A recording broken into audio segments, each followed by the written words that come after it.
os céus e a terra. Está lá no data show. Veja 2. E a terra era sem forma e vazia. A escuridão cobria as águas profundas. E o Espírito de Deus, está vendo? Espírito com letra maiúscula? Espírito Santo. O Espírito de Deus se movia sobre a superfície das águas. 3. Então Deus disse: haja luz, e houve luz. Só que aí. E nos versículos seguintes, nós vamos ver o haja de Deus. Então, tudo quanto Deus desejou criar nesse tempo, Ele criou.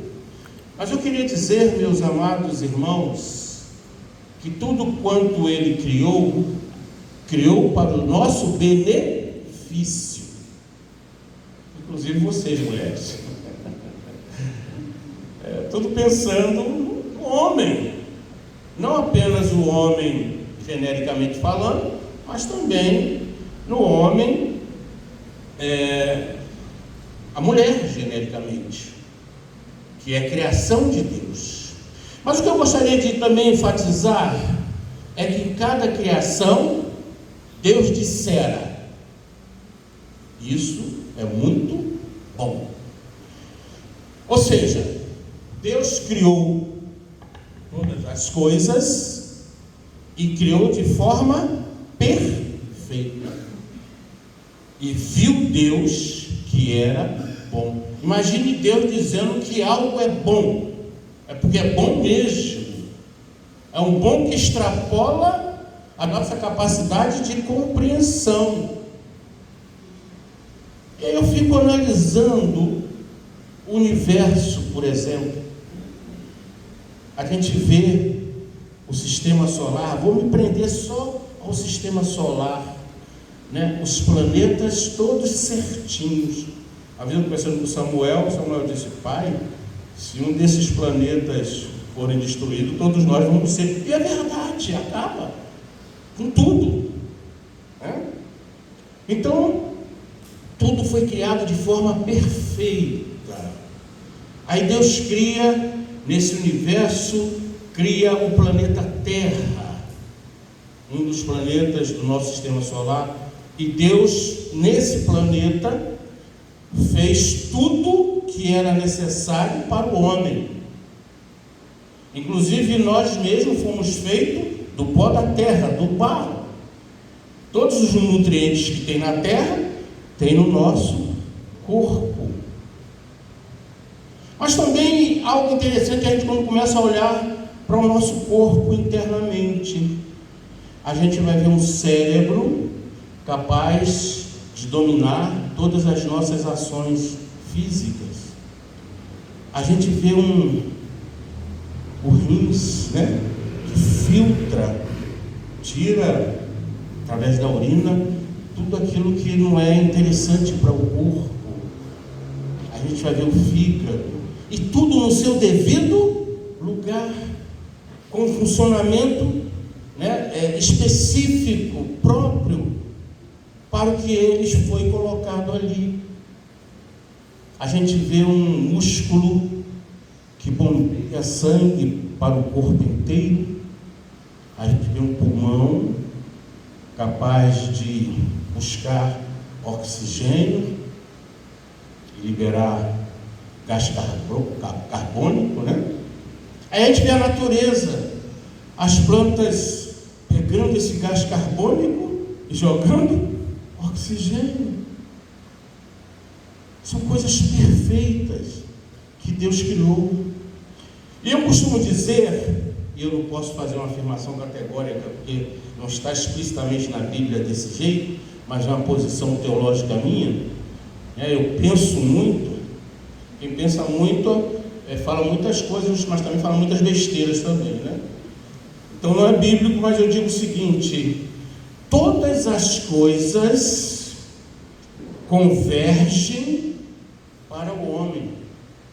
A gente percebe que o oxigênio é para o homem, As plantas é para o homem, a terra é para o homem. A funcionalidade do sistema solar é para a terra, onde o homem está. Então Deus criou tudo de forma perfeita. Aí no capítulo 3, mas antes do capítulo 3, Deus colocou o homem na terra, né? E o homem era inerte, depois que foi formado da terra, era inerte. Aí Deus soprou no homem, fôlego da vida, e o homem se fez alma vivente. E passou a caminhar, passou a ter ações, criou a mulher. E aí quando chega no capítulo 3, depois de Deus ter avisado a Adão, olha, tem tudo aí em suas mãos. Você não tem falta absolutamente de nada. Você tem frutas, você tem oxigênio, você tem os rios, os lagos, os mares, você tem tudo que você precisa. Só que eu queria determinar para você algo. Você pode usufruir de tudo. Você vai ser um mordomo de tudo. Você vai administrar tudo. Mas eu queria dizer a você que essa árvore que está no meio do jardim, a árvore do conhecimento, vocês não devem tocar nela. Porque quando tocar, o que vai acontecer? Certamente Morrerá. E o homem e a mulher tocou? Tocou. Então a palavra de Deus não se cumpriu? O homem e a mulher morreram? Morreram ou não? Quando tocou? Mas eles estavam de pé. Deixa eu dar um ensinamento mais uma vez para todos. Quem ouviu vai ouvir de novo, quem não ouviu vai ouvir pela primeira vez. A morte responsável pelo pecado de Adão e Eva, escrevam, gravem isso, é a morte espiritual. A morte responsável pelo pecado de Adão e Eva não é a morte física, é a morte espiritual. Tem um contexto na Bíblia, no capítulo 3, que eu gostaria de que vocês prestassem atenção.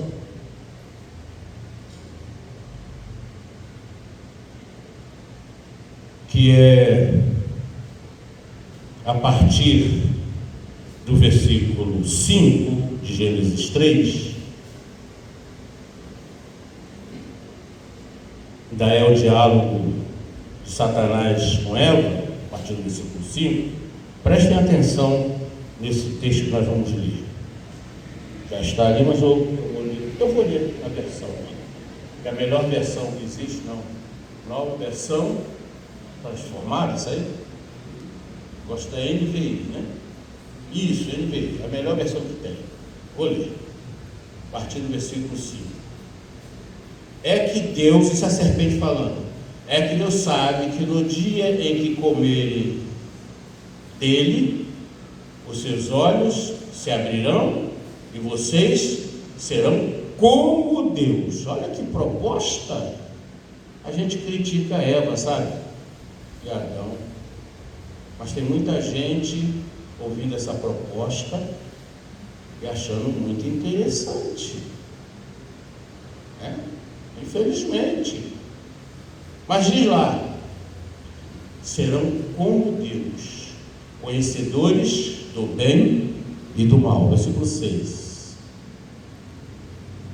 Quando a mulher viu que a árvore era boa para alimento, olha, Deus dissera que não deveria tocar, já está vendo que a árvore é boa. Como é que algo proibido pode ser bom? Satanás continua usando essa mesma estratégia, tá, gente? A mesminha, só que de forma diferente. Boa para alimento, tanta coisa para comer. É igual você pegar uma criança e dizer assim, ó, tem muita coisa aqui para você mexer. Criancinha, bebezinho. Eu vou sair de casa, vou fechar as portas, você vai ficar aí. Tem bonequinho, tem videogame, tem... sei lá, tem um monte de coisa. Mas tem um copinho aqui cheio de água, não mexe nele não. É justamente ali que a criança vai. Ela vai jogar água em cima de si próprio. Então não podia, tinha muitas coisas para ela mexer, só uma coisa que não era para mexer, não era para tocar. E interessante que ainda disse assim, é como nós dissessemos para a criança, se mexer nesse copo, você vai levar uma surra, vai ficar de castigo. Ele nem quer saber. Eu quando era pequenininho, 10, 11 anos, uma criança ainda, não era nem pré-adolescente, eu morei ali em Tenente Jardim, na Doutor March, Venda da Cruz, entre Venda da Cruz e Tenente Jardim. E na época que eu era criança, ainda existia frutas boas no mato. Você colhia manga no mato, no seu tempo não, tá? Aqui tem algumas, mas tem sempre um cercadinho que você não pode entrar. Mas no meu tempo era no mato mesmo. Alcançou isso, irmão? Pode deixar que ninguém vai te chamar de coroa, não. Alcançou. Manga no mato, carambola que dizem que não pode comer, no mato, abio, tamarindo, tinha muito. Mas tinha uma coisa que tinha muito e até hoje ainda tem um pouquinho. Jaca. Chama jamelão. Tem jaca também. Jaca também tem. E jamelão tinha muito. E minha mãe dizia para mim, meu filho, não pegue jamelão, porque jamelão era lá pro Ouro Castro. Não vá pegar jamelão. Eu não me queria lá. Aí os colegas, vou pegar jamelão, não sei o quê. Falei, vamos. Eu não vou não. Aí Satanás falou assim para os meninos, encarna nele que ele vai acabar indo. Ah, filho de mamãe, não pode ir, não sei o que, então eu vou. Foi a última surra que eu levei de minha mãe. E foi uma surra daquela que realmente é uma palmatória. E mandava sentar, abre a mão. Pá! Se fechasse era nos ossos. E minha mãe me bateu tanto que minha irmã teve que intervir para que ela parasse de bater. Foi o castigo da desobediência. Então Eva viu lá a fruta, maravilhosa fruta. E é boa, nem tinha comido, mas ela disse que era boa. O que Deus disse era que era ruim. E meus irmãos, ela pegou da fruta. E depois que ela pegou a fruta, a gente vai ver no capítulo 4, a gente vai ver, entre aspas, o primeiro pecado muito evidente, primeira consequência desse pecado, né? Que foi Caim matar Abel. Mas não é isso que eu quero mostrar. Passa para o versículo 7. Então os olhos dos dois se abriram e perceberam que estavam nus. Por isso entrelaçaram folhas de figueira e fizeram algo para cobrir-se.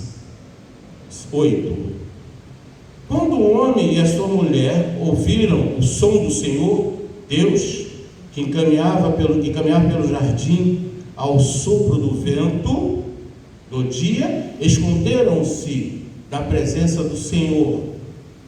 Então a primeira coisa que a gente vê, não é isso que eu quero falar ainda, mas nós vamos chegar lá, é que o pecado distancia o homem de Deus. E aí se esconderam entre as árvores do jardim, versículo 9. O Senhor Deus, porém, chamou o homem e perguntou: onde você está? 10. Ele respondeu: eu te ouvi no jardim e fiquei com medo porque estava nu, por isso me escondi. 11. Deus perguntou: quem contou a você que estava nu? Você comeu da árvore da qual ordenei a você que não comesse? 12. O homem disse: foi a mulher que me deste para estar comigo, que me deu do fruto da árvore e eu comi. 13. Então o Senhor Deus perguntou à mulher: o que foi que você fez? A mulher respondeu: a serpente me enganou e eu comi. 14. Então o Senhor Deus declarou: ó serpente, por ter feito isso, maldita é você entre todos os animais de quê? Rebanho, e entre todos os animais de campo, você rastejará sobre o seu ventre e comerá pó todos os dias da sua vida. 15. Por inimizade entre você e a mulher, isso tudo depois do pecado, tá, meus queridos? Entre a sua descendência e a sua descendência dela, a descendência dela, que ferirá a sua cabeça e você lhes ferirá o calcanhar. 16. A mulher, ele declarou: multiplicarei intensamente as suas dores de parto. Quando alguém diz que mulher não sentia dor para ter filho, é mentira. Ela já sentia dor sim para ter filho, só que essa dor foi multiplicada. Com dores você dará à luz filhos. O seu desejo será contra o seu marido, mas ele a dominará. 17. Finalmente declarou ao homem isto. Bota o 18, por favor, que eu não sei exatamente o versículo, por isso que eu estou lendo. 18. 19. 20. 21. 22. Cadê? Pois não, 22. Então o Senhor Deus disse: vejam que o homem está falando, a Trindade está se comunicando, tá? Está no plural. Vejam que o homem se tornou como um de nós, conhecendo o bem e o mal. Não se deve permitir que ele estenda a mão e tome também da árvore da vida. Coma e viva para sempre. É esse ponto que eu queria chegar para os irmãos. Então o decreto é que o homem, quando tocasse na árvore da ciência do bem e do mal e tocar, certamente morreria. Mas não morreu fisicamente. Aí Deus disse assim: sabe a outra árvore? Vamos impedir que eles comam dessa árvore da vida, porque se eles comerem dessa árvore da vida, viverão para sempre. Então o homem já estava, partindo desse princípio, destinado a morrer fisicamente. Ele só não deixou porque Deus impediu à medida que tirou a árvore da vida. Então a proposta ou o decreto, melhor dizendo, foi para o homem não tocar na árvore do conhecimento do bem e do mal, porque se tocasse morreria eternamente, e essa morte é a morte espiritual e não a física. Ponto. Mas o que eu quero dizer, meus queridos, que a partir desse evento, juntamente com o pecado do homem, tudo se degradou. Literalmente tudo. A gente não lê lá no início que Deus nos fez a imagem, a semelhança? Pois é. O amor do homem se degradou. Nós amamos? Amamos, mas um amor imperfeito. Sentimos ciúme? Ciúme é pecado? Olha, irmãos, ciúme não é pecado não, sabe? Porque se ciúme é pecado, o Espírito Santo de Deus peca. Porque diz a Bíblia: o Espírito do Senhor tem. A Bíblia ela se explica. A pessoa erra se quiser, porque Jesus falou: errais pelo fato de não conhecermos as Escrituras, nem o poder de Deus.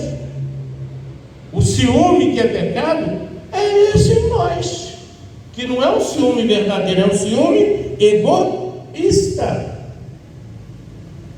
Ciúme no sentido de cuidado, de atenção, de gostar de estar com a pessoa, de não querer dividir aquilo que te pertence com o outro. Esse é o ciúme. E Deus tem ciúme de nós nesse sentido. Nós somos propriedade de Deus. Foi Deus que nos fez. Então tudo que existe no homem e no mundo criado por Deus se perturbou. O homem transformou esse mundo que Deus dissera que era bom em um mundo horrível. Então, meus queridos, em função disso, o mundo será destruído. Esse é o ponto. O mundo será destruído, literalmente destruído. Tem essa de nova terra é aqui mesmo. Deus vai fazer uma coisa nova aqui. A Bíblia não deixa a gente fazer essa afirmação, porque Pedro, no capítulo 3 da sua segunda carta, ele diz, a partir do versículo 9, diz assim: o Senhor não retarda a sua promessa, ainda que alguns a tenham por tardia, mas é longânimo para conosco, não querendo que alguns se percam, senão que todos venham a arrepender-se. Mas o dia do Senhor virá como ladrão de noite, no qual os céus passarão com grande estrondo e os elementos ardendo se desfarão. Os elementos, isso aqui vai acabar. Isso vai virar um vácuo. Vai deixar de existir. E sabe por que vai deixar de existir? Porque aquilo que Deus fizera, que é tudo isso aqui, se degradou. Vocês não estão percebendo que o mundo a cada dia se degrada mais? Dá para perceber isso no âmbito familiar. Eu falei das brincadeiras de pegar fruta. O irmão Diácono falou assim: nosso tempo, muito, e era bom mesmo. A gente brincava de amarelinho, deixando homem, pular corda, sabe? Era uma coisa maravilhosa. Hoje não tem mais isso. Hoje é isso aqui. Sabe o que é isso, amor? Pergunto logo a pessoa que eu sei que sabe. Eu posso perguntar ao Lucas também, sabe o que é isso? Não tem mais aquelas brincadeiras, sabe, irmão Carlos? Não existe mais, as coisas estão se degradando. Não tem mais brincadeira. As meninas não brincam mais de bonequinha, sabe, de bonecas, não brincam mais, sabe? Até a televisão, as propagandas eram legais, até os desenhos animados, não sei se era anime, não sei o que era aquilo, mas National Kid eu assisti. Assistiu National Kid? Era um japonesinho com a máscara que voava. Hoje em dia os animes é com chifre, sabe? Ele tem mais força do que o universo. Se bobear, não sei se tem essas coisas para esses animes, mas ele tem mais força do que Deus, vai dizer que é o próprio Deus, não sei. Hoje é isso, é degradação irreversível, cada dia fica pior, sabe? Por causa do pecado. E por esse motivo, Deus vai destruir tudo isso aqui. Aí os apóstolos, no capítulo 24 de Mateus, os apóstolos chegam para Jesus. Primeiro Jesus diz assim, Jesus primeiro fala para eles sobre o templo. Capítulo 24, versículo 1, a gente tem essa realidade. E quando Jesus ia saindo do templo, aproximaram-se dele os seus discípulos para lhe mostrarem a estrutura do templo. É como se a gente comprasse um carro novo, e eu chegar, mas eu vim ver o carro que eu comprei. Aí que Deus me abençoe e me dá um carro, um Corolla, né? Carrão, Corolla é um carro branco. Aí eu chego para, mas eu vim ver meu carro. Aí alguém chega na frente, você vai mostrar esse carro para o Ismael? Isso daqui a alguns segundos vai acabar, vai ser destruído, enferrujar, vai acabar. Por que você está com essa alegria toda de mostrar? E os apóstolos mostraram a estrutura do templo, que era bonita. Jesus, porém, lhes disse: quer mexer com os judeus, fala mal do templo. Fala mal daquele templo. E Jesus tocou na ferida e disse: não vedes tudo isto? Em verdade vos digo que não ficará aqui pedra sobre pedra que não seja derrubada. Nada disso ficará. A nossa existência, que eu não gosto nem de chamar de vida, isso aqui é existência. Vida é aquela que a gente recebe de Jesus. Porque vida não pode se harmonizar com morte. Vida é vida, morte é morte. Se nós ainda morremos, porque não estamos vivos. Vida é a vida eterna que obteremos ou tivemos quando aceitamos a Jesus. Isso tudo acaba. A gente pinta o templo, daqui um dia precisa pintar de novo. As grades da janela lá tem que dar um jeito, porque já está quase enferrujando. O teclado de Ismael acho que é coisa boa, nova, né? Não precisa mudar tão cedo, é claro. Mas tem caixas aqui de som, já era, sabe? Como é que está a bateria? Cadê? Ah, está aqui. Como é que está essa bateria? Tá. Ah lá, o dedo dele. E é cada vez, ó. A tendência é de tudo. Eu estou esse rapaz aqui bonitão, mas daqui um dia eu vou estar. Ninguém vai dizer, não, pastor, já está. Mas pelo menos eu ainda não sei disso. Tudo degrada, tudo se acaba, tudo termina e tudo vai se acabar. Essa que é a verdade. E aí, meus queridos, perguntaram a Jesus. Versículo 3: estando assentado no Monte das Oliveiras, chegaram-se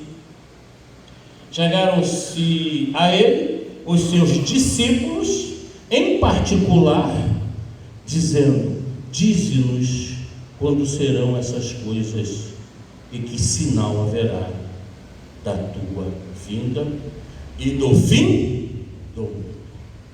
Ou seja, eles sabiam que o mundo, eles criam nisso, que o mundo de fato ia acabar, mas eles queriam saber quando que isso aconteceria, qual é o sinal que haverá. Meus irmãos, a Bíblia nos informa sobre muitas situações na área da escatologia,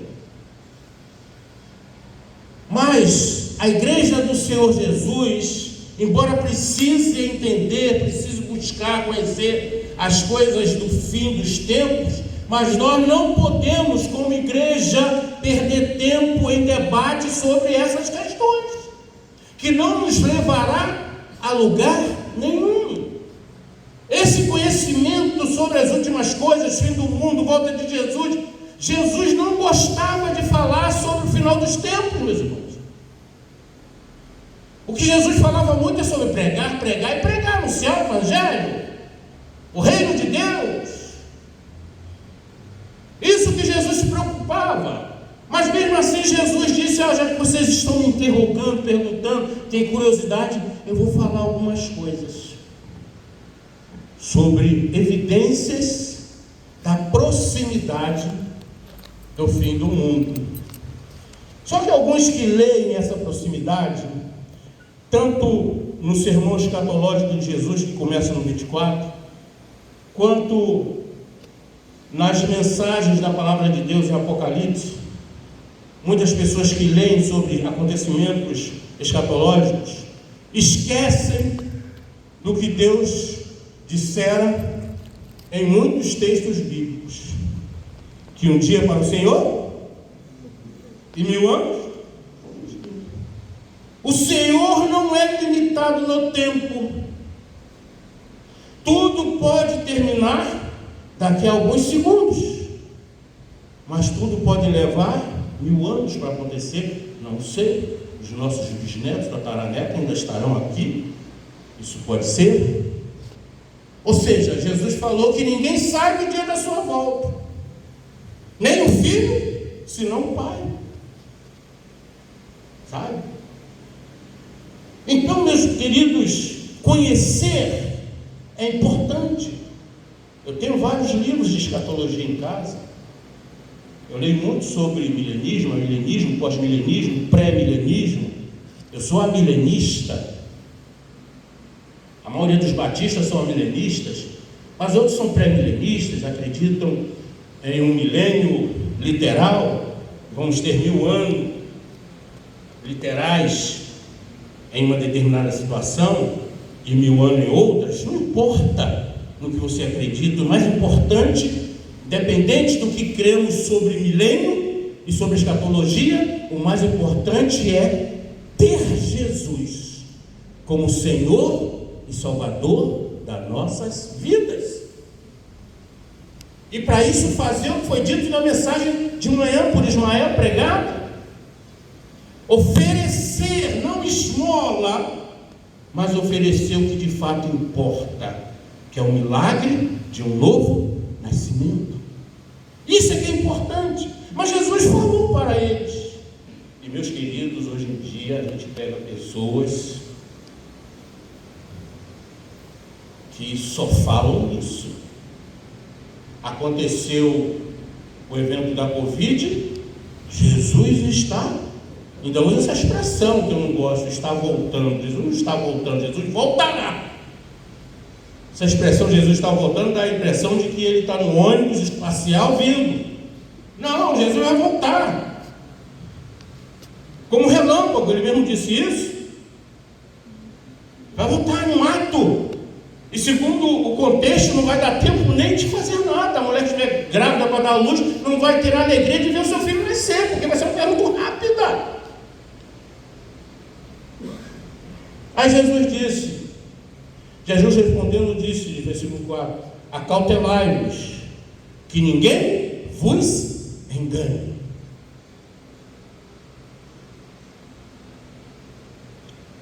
Jesus aproveitou essa situação para falar algo que já está acontecendo nos dias de hoje e alguns tempos atrás.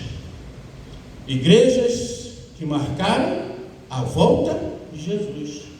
Aí não veio naquela data. Ah, é porque teve isso, aí marcou outra data. Não veio também. Aí marcou outra data, também não veio. Ah, não, ele já veio, mas veio numa situação diferente. Aí a pessoa arruma desculpa. Por que vai marcar data para a vinda de Jesus? Aí alguém diz assim: não, porque o Senhor falou comigo e determinou. Que não falou com Jesus quando estava em terra, mas falou com essa pessoa específica. Deus foi falando com essa pessoa. Pessoa mais importante do que Jesus. Ele não falou com Jesus e falou com ela. A pessoa, não vou falar com a denominação para não denegrir, por uma questão ética. Mas a verdade é que Jesus já sabia que haveria enganadores nesse aspecto para confundir pessoas usadas por Satanás. E olha que na Covid, antes de ter Covid, é claro, eu dei tanta bronca em gente pelo Facebook. Eu acho que eu passei a ser uma pessoa preterida. Eu não aguentava ouvir aquilo. Pessoas usaram até texto de Isaías para provar que a Covid era um sinal escatológico. Faltou água aqui em São Gonçalo, não foi? Faltou luz. 3 dias sem luz. Já estava gente dizendo: isso aí é as trevas, já. A prova da vinda de Jesus. Meus irmãos, é muita baboseira e muito ensino enganoso. E Jesus disse: cuidado, acautelai-vos, que ninguém vos engane, versículo 5, porque muitos virão em meu nome, dizendo, eu sou Cristo. E olha só o que o texto diz, hein? Nessa versão, depois vou ler da NVI. E enganarão a muitos. Não é dúvida, não. Pessoas serão enganadas por essas pessoas. Pois muitos virão em meu nome, dizendo, eu sou o Cristo. E enganarão a muitos. Jesus está falando isso.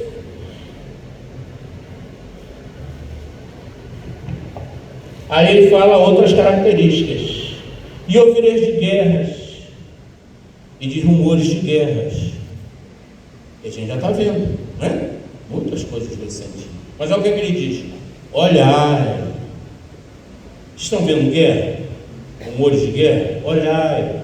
Não vos assusteis, porque é necessário que isso tudo aconteça. Mas ainda não é? É isso, está escrito aqui, é só ler. Ainda não é o fim.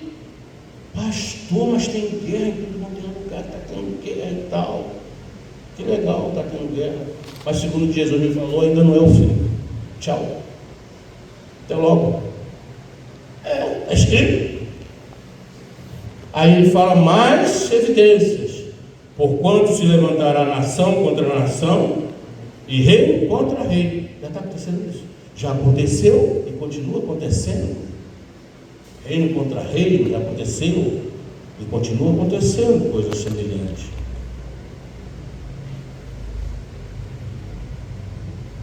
E haverá fomes e pestes e terremotos em vários lugares.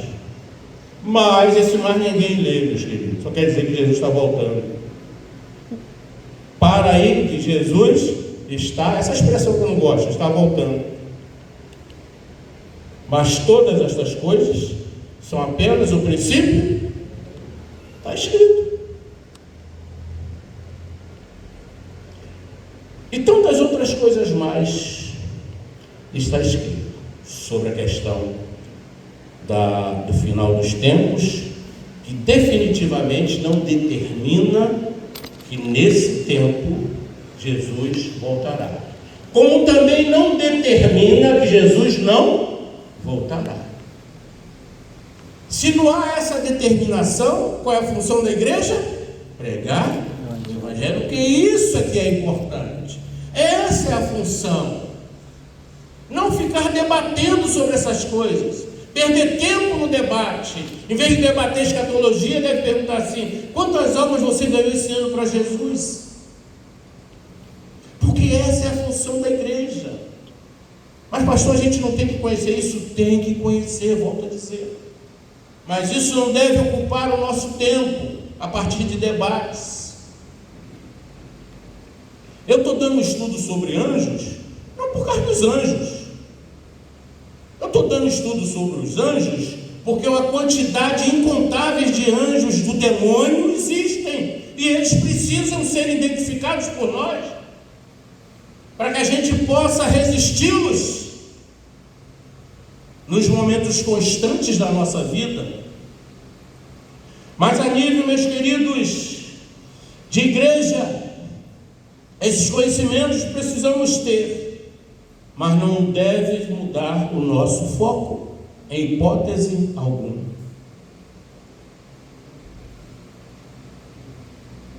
Concluindo, por que então, se o Senhor fez o mundo de uma forma tão maravilhosa, a gente vê em Gênesis, e a gente comprova isso, não é mesmo? Mesmo deturpado, que coisa boa esse mundo, né? Fala a verdade.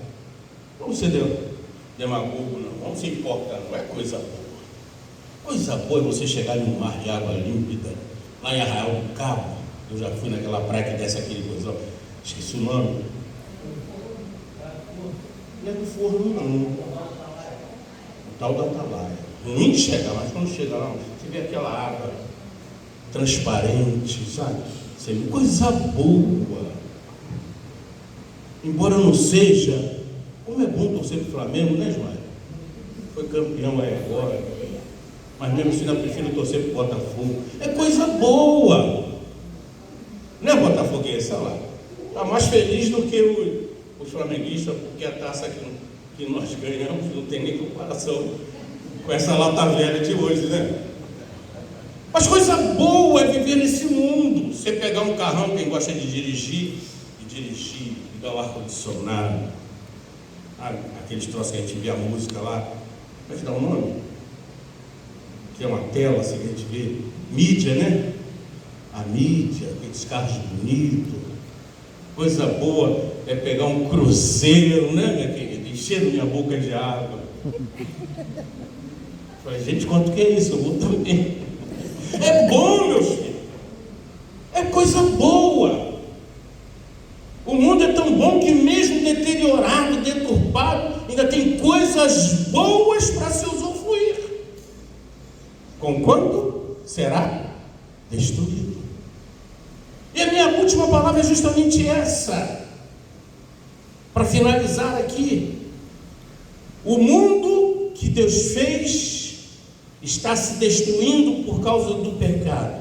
Esse mundo que sempre foi maravilhoso, a sua natureza, as coisas que tem, como eu acabei de dizer, ainda há muitas coisas boas. Então deixa eu falar uma coisinha para os irmãos. O mesmo Deus que criou esse mundo, criou um novo céu e uma nova terra para nós. Ou seja, vamos dar glória a Deus, porque embora isso aqui a gente ainda ache que seja bom, porque é o melhor que a gente pode ter, mas Deus fez algo melhor. Partir para a glória é algo maravilhoso, embora eu não queira ir agora.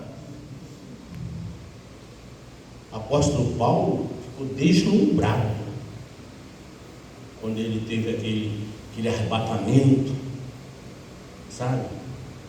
E ele ficou tão deslumbrado que ele pôde dizer, olha, eu estou aqui meio em dificuldade.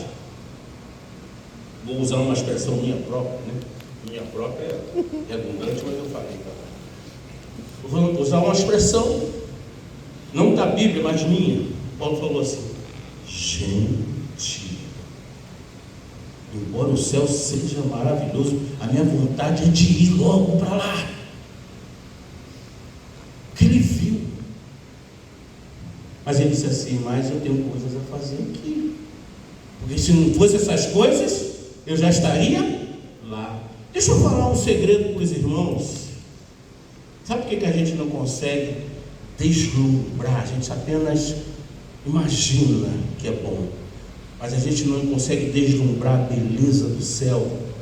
Porque, meu irmão, se a gente deslumbrasse a beleza do céu, ninguém queria evangelizar mais aqui. Sabe? Para lá. O céu não é aquele lugar que aparece, está mudando um pouquinho, que aparece nesses programas de espíritas kardecistas, que é uma cachoeira de águas límpidas, com gramas verdinhas, e as pessoas de roupa branca andando para lá e para cá. Igual o filme que eu falei, eu vi aquele filme de novo. Dessa vez eu botei Samuel e Silana na furada de coelhos. E é ruim mesmo o filme, não tem jeito.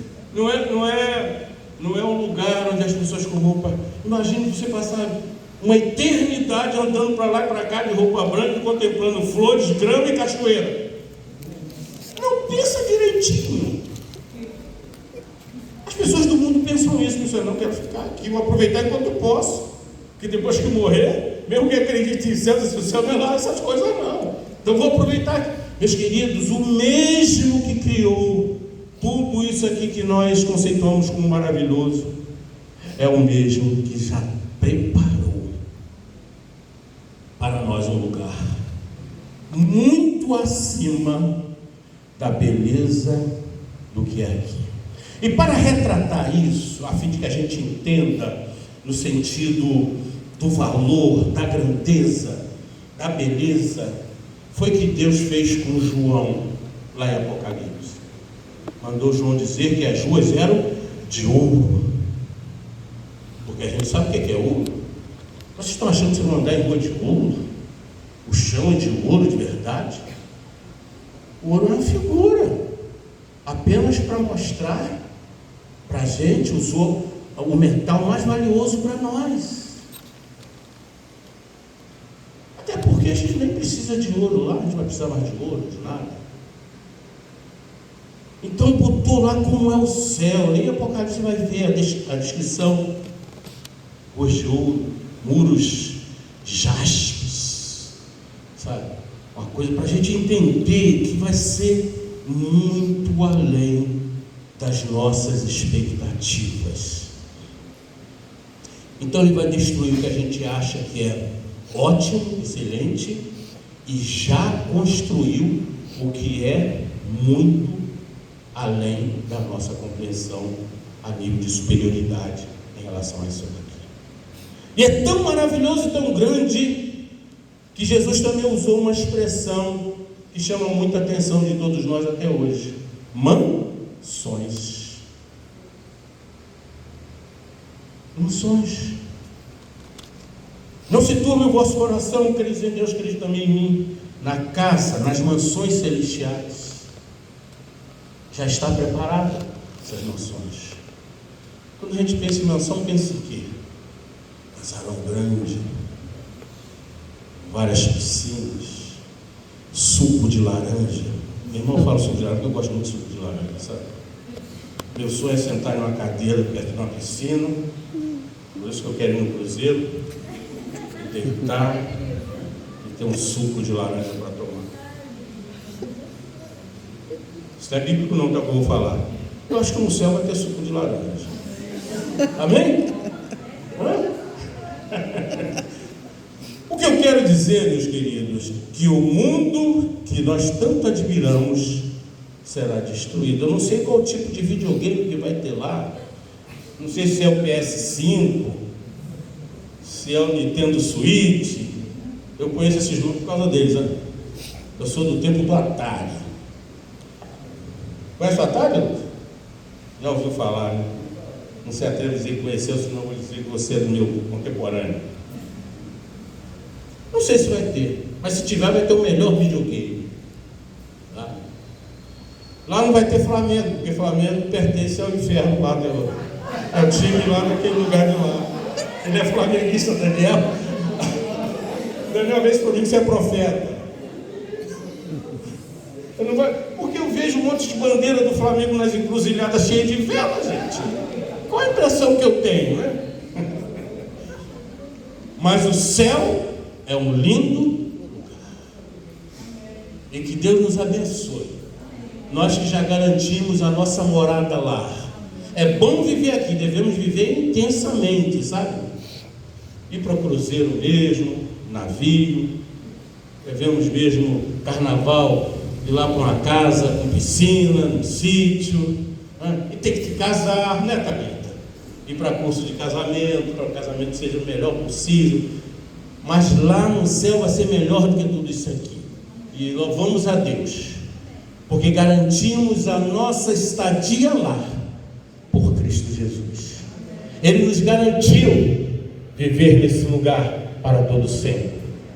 E é justamente por isso que Ele quer que nós falemos dessas maravilhas dos céus, porque isso aqui será destruído e todos aqueles que nós o aceitarem como Salvador também serão destruídos, não apenas aqui, mas serão destruídos numa eternidade.